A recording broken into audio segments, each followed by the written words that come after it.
Hi everybody, I'm Steve and welcome back to Route 7 Railway. This is actually the August update, so I'm sorry about the delay. I was just busy with other things, as we all are. In this video we're looking at fitting rocks to a hillside that I've made from Woodland Scenics rock moulds, which turned out really easy to do. Plaster of Paris, the usual thing, but the moulds themselves are excellent. It's going to show me using Sculptamould along with those rock moulds for the very first time. Again, that's really good stuff. I really enjoyed using that. And we're also going to see me doing the first base layer of the painting on those rocks, which I think has turned out okay. So let's go down into the train room and see how I got on with all that. See you later.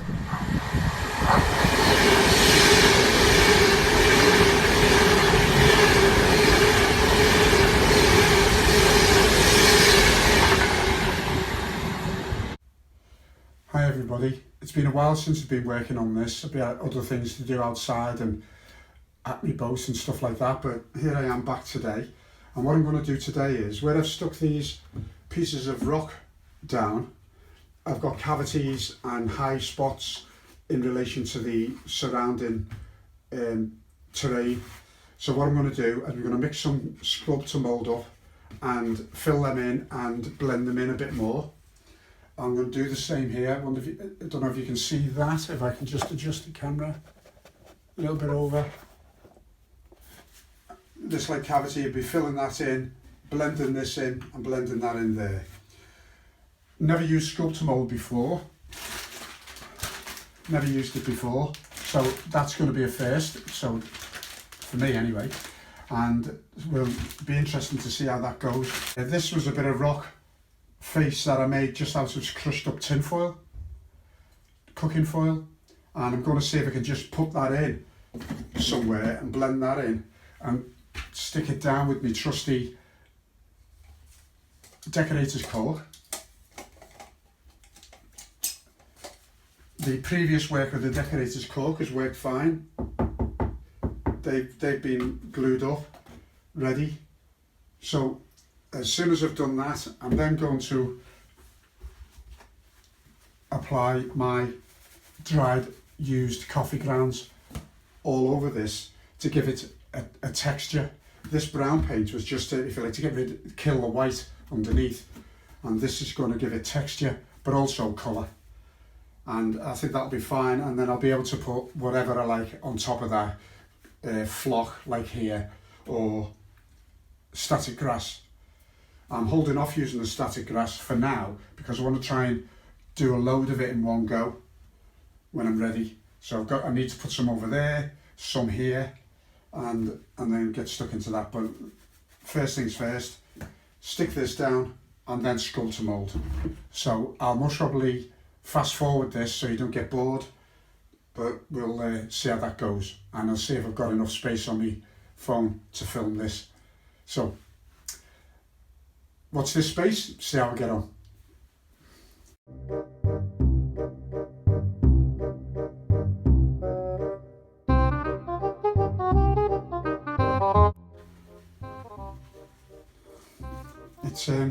It's really weird stuff. It's like mixing cotton wool with water.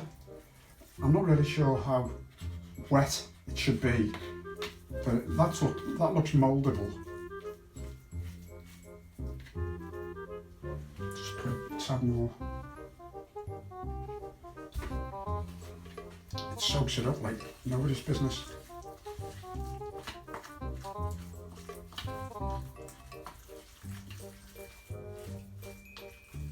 It's going to be messy but fun.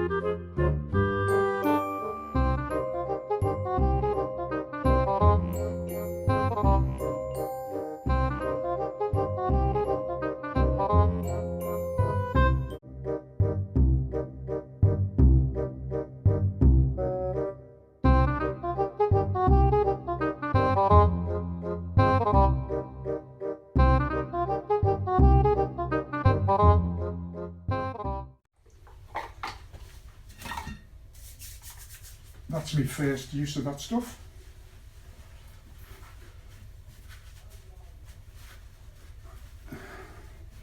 And it went on easy. I'm not sure about how it's going to look later, but I think once it's treated with the coffee grounds and stuff like that, it's going to look okay. Blend in the edge where the rock's coming out of the ground. Blended that one in. That looks less harsh now. No big openings. Anything else will be hidden by the coffee grounds and by foliage that I put on there. I've yet to decide what to put on here. I did think of having some sort of ruin or something like that on there. I was trying to use a couple of these. I've had these for years, these things. Little Lilliput houses, Lilliput Lane houses. They're not far off the scale for 00 if you think about distance. So that's my first use of Sculptamould. I'll definitely speed this up. So cut out all the nonsense in the middle. And I think it's going to look great when painted. I'm going to just try a simple, I think, what did he call it? Did he call it a leopard spot method, where you just use three washes on it? I'm going to have a go at that. That might work well. But this is again learning about getting the scenery done. And it looks worse before it gets better. And I think what we find is once it texture on it and get some foliage on it, that's going to look somewhat passable. So see you in the next segment. Bye. This is where I've been putting the rocks, and I've decided to add another piece of the rock moulds in. I've just glued that up with my trusty decorator's cork. I think I'm going a bit bonkers with rocks, but I'm just learning and having fun with it, so why not? And as you can see, there's more voids being created here where it doesn't match the landscape, and I'm going to cover that and fill that in now with some Sculptamould. Okay, so there's the Sculptamould added, filling in the voids all around the top and the back and the join between the old and the new rock. And add a little bit over, so I just plastered it on that bump there. We'll see how that turns out when I start putting the coffee grounds and the flock and stuff on that. I keep wanting to add more rock, but I think I'm just going mental with it. So what I'm ready for now is to start painting those rocks.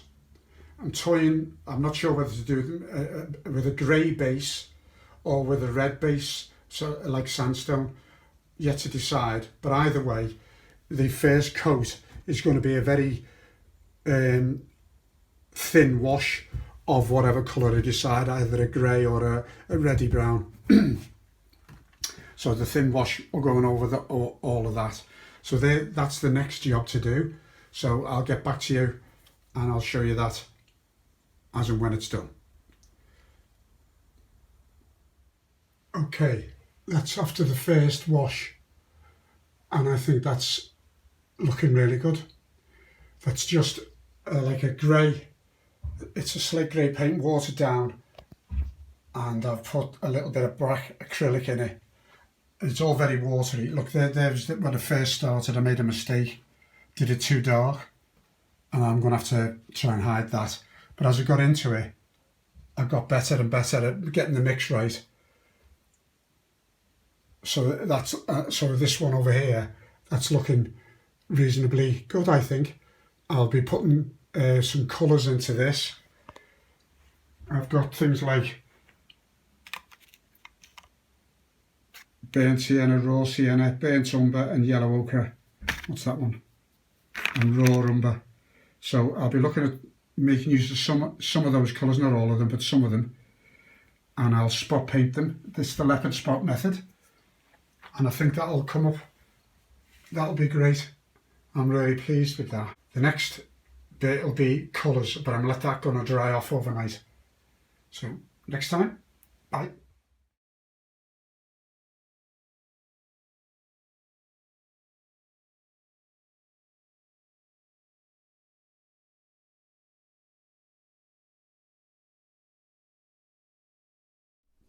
Hi and welcome back.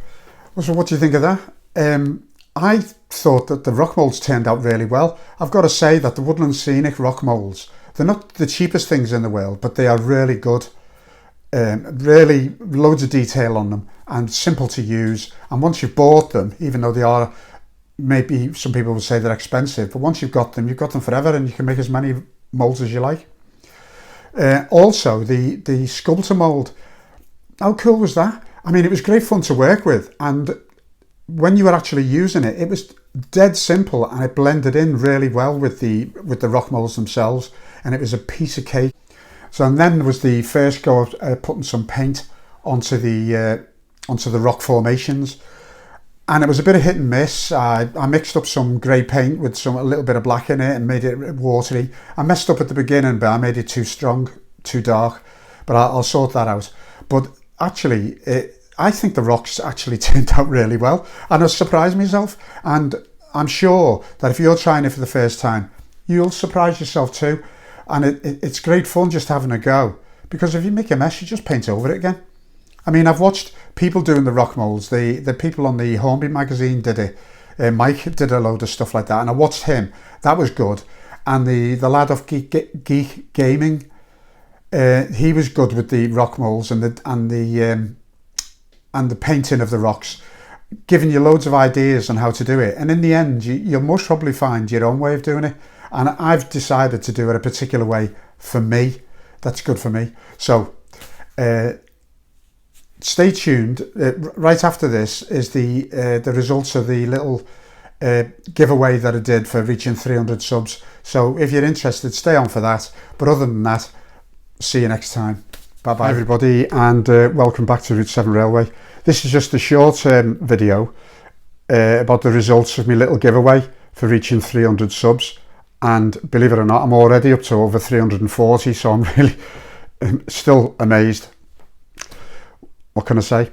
There are a number of reasons why it was really easy to choose who had won a little prize in relation to this competition. The main one being is that hardly anybody responded. So, such is life.